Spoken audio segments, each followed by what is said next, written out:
The original concept of beauty by cruelty was to identify and raise awareness to which brands do or do not test their products on animals in the beauty community.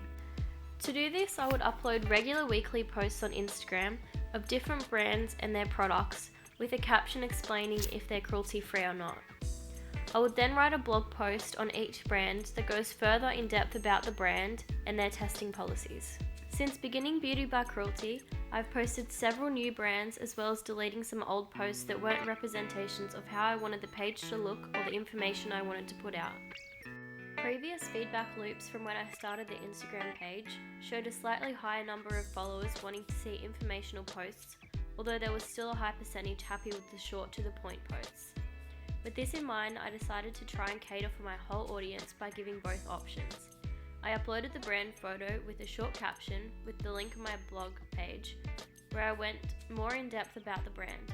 I did this in hope my followers would interact with my page if they were getting the information they wanted in their preferred format. I also received feedback from a follower asking to review more Australian brands, which I then did on my last post.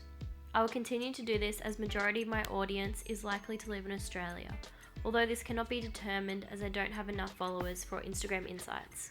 Unfortunately, acting on these pieces of feedback didn't help gaining any traction from my current followers.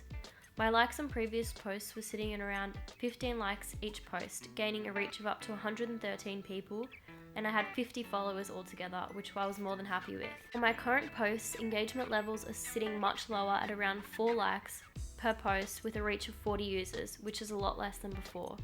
I have gained around 8 new followers through my Twitter, as well as a few followers of brands on Instagram with similar page ideas. This is extremely surprising as I have done several new things as well as continued successful old trends to bring in more engagement. I'm still putting hashtags at the bottom of images to find larger audiences. I'm putting more effort into my page looking aesthetically pleasing and eye-catching with photos of the brand's products instead of just a list of names. I'm uploading more informational posts on my blog for those who wanted more knowledgeable posts, as well as sharing each post on Twitter with the BCM206 hashtag to reach my personal audience as well as the BCM audience. In writing the blog posts, I found it extremely time-consuming and difficult to find enough information to write about. Many brands' websites only state whether they do or do not test on animals.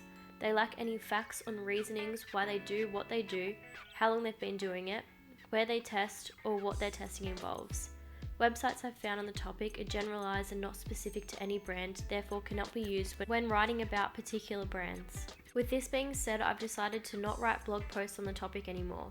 Instead, to still please my divided audience, I will post images stating the brand's name and whether they're cruelty-free or not in the first sentence of the caption. I will then continue on with the information I can find of the brand and their products. Having the posts in this format will hopefully cater to everyone as they can decide to read as little or as much as they want.